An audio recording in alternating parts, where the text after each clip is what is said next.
Welcome to our channel. Today we how to transfer Polygon, MATIC, to MetaMask, complete guide step by step clearly. To transfer Polygon, MATIC, to your MetaMask wallet, start by opening your MetaMask extension in your browser. Ensure your MetaMask wallet is set to the Polygon network. If you haven't added the Polygon network yet, do so by clicking on the network dropdown and selecting Add Network. Enter the necessary details for the Polygon network.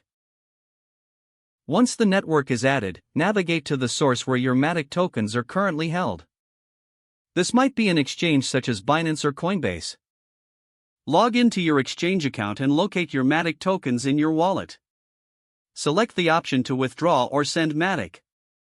In the recipient address field, enter your MetaMask wallet address. You can find this address by clicking on your account name in MetaMask. Make sure to double-check the address to avoid any mistakes.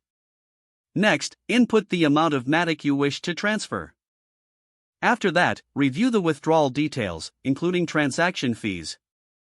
Confirm the withdrawal and authenticate the action, if necessary. Wait for the transaction to be processed by the network. You can track the transaction status using the transaction ID provided by the exchange. Once the transaction is confirmed, open your MetaMask wallet again. You should see your MATIC tokens reflected in your balance. If you don't see them, try refreshing your MetaMask wallet. And that's how you transfer Polygon, MATIC, to your MetaMask wallet. If the page does not load, refresh the browser or try again in a private or incognito window. Make sure you are using the correct email address, then retype it carefully to avoid small typos.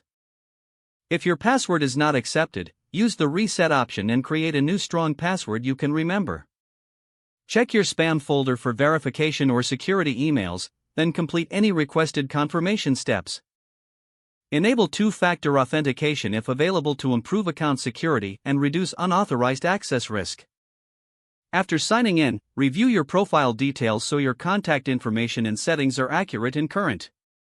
If you see an error message, note it down and try again after restarting your device and internet connection. Log out when you finish, especially on shared devices, to keep your account and payment information secure. If the page does not load, refresh the browser or try again in a private or incognito window. Don't forget to like this video and subscribe to our channel for more step-by-step tech guides.